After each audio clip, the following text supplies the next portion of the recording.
Mr. Chairman. Thank you, Mr. Secretary.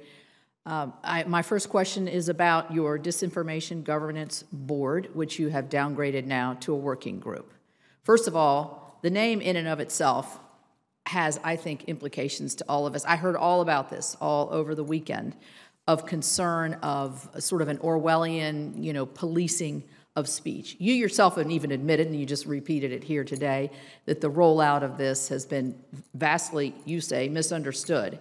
So I think, quite honestly, for the good of the rest of the department, that now is a good time to abandon this ludicrous and much maligned idea. I wonder, when you say that we have operational control of the border, is that definitionally disinformation? Because from a lot of our perspectives, we don't believe that is true. So it seems such a subjective and undefined what disinformation is.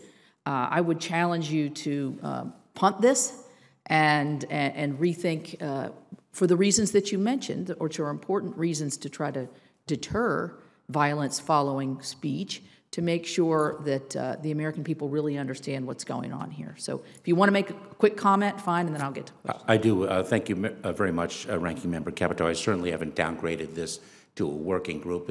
That's what it is. Well, it started as a board, though, right? Well, we can discuss the nomenclature, but the point is that the work is so very important to achieving the mission in a way that does not infringe on free speech, on civil rights and civil liberties, on the right of privacy. Our work in this department in addressing disinformation that threatens the security of the homeland has been going on for almost 10 years. And so I asked the question, and we asked the question within the department, what efforts do we have underway? What policies and procedures, what standards of conduct do we have in place to ensure that that vitally important Homeland Security work is done in a way that ensures that it does not infringe on fundamental rights? And the answer was inadequate. And so we put together a working group to ensure that the guardrails are in place, that we have clear definitions, that we have good policies and practices in place to protect the very rights that also are our responsibility not to infringe upon. These are very sensitive issues to Americans who believe fundamentally in the right to freedom of speech. You know that. And so I think the way that it's been rolled out, your explanation now, we have FEMA, we have CBP, we have CISA who work on all of these issues within your department right now. So I'm going to move to another issue. I want to talk about ICE enforcement and removal. We haven't been satisfied with the reports that you have generating now that don't give us, I don't think, a good sense of how many people are actually deported, how many people, whether you're deporting more criminals or not. You're arguing that deportations for aggravated felonies have gone up, but we can't get behind the data. So I'm asking you right now, will you commit to providing to this committee within 30 days all the raw data behind this report, at least to the extent that was provided in 2020, so we can compare apples to apples with previous reports? Ranking Member Capito, most certainly, and I'm very disappointed to hear that you feel that you haven't received the data that we are obligated to provide to you in this committee. I certainly have some of it at my fingertips if you'd like to. I think it's more of a case of reconfiguring how the data is presented, so we can't have an accurate view of where these numbers and how they compare to 2020. But we can work with you on this over the next 30 days as we'll get those figures. I want to ask about the ICE bed cut, because I think this is important. You have testified that you don't have the resources, or you've mentioned you don't have the resources to really detain and hold people. We know that we have appropriated last year 34,000 beds, but because of COVID, you only have those 75% occupied, which is sort of ironic in that Title 42 is going away under a COVID national emergency, yet the ability to use all of your detention beds is stymied because of the COVID requirements by CDC. So that doesn't jive at all. How can you, at the one hand, say you don't have the resources, and on the other hand, come in with a budget that asks for funding for 9,000 fewer beds?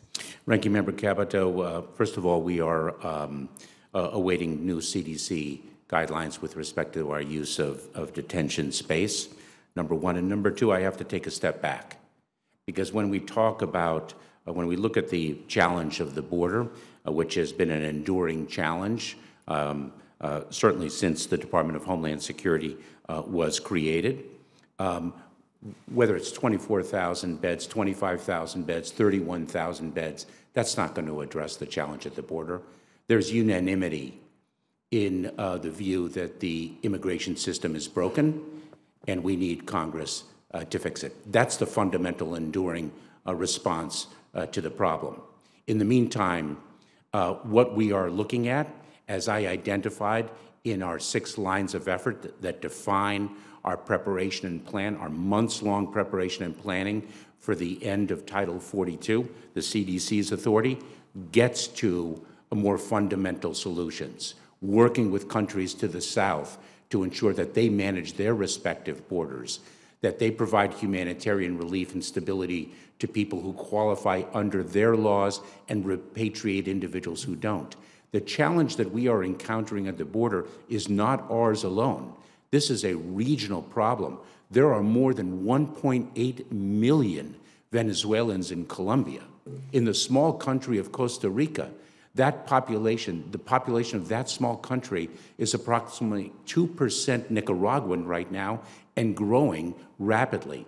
This is a regional problem, and we have got to get to the heart of its cause. And I would just add, I know I'm over my time, that deterrence is something that I don't think you've placed enough emphasis on. One of the deterrents is detention. Instead of putting alternatives to detention where you put a bracelet where there's 260,000 people in this country under this alternative to detention, and that number is growing, that's not a deterrent. And you stated over on the House side that you're deporting folks but after they have their asylum claims, but you didn't leave this is after 6 to 8 years after they've been in the country waiting for their claim. So thank you, Mr. Chairman. I look forward to responding to that, Ranking Member Capito, because that 6 to 8 year period has indeed been a problem for years and years, not just in the past administration, all 4 years of the past administration, but earlier than that too. And we are the first administration to actually tackle that issue and promulgate the asylum officer rule that will take that 6 to 8 year period and reduce it to under a year. Senator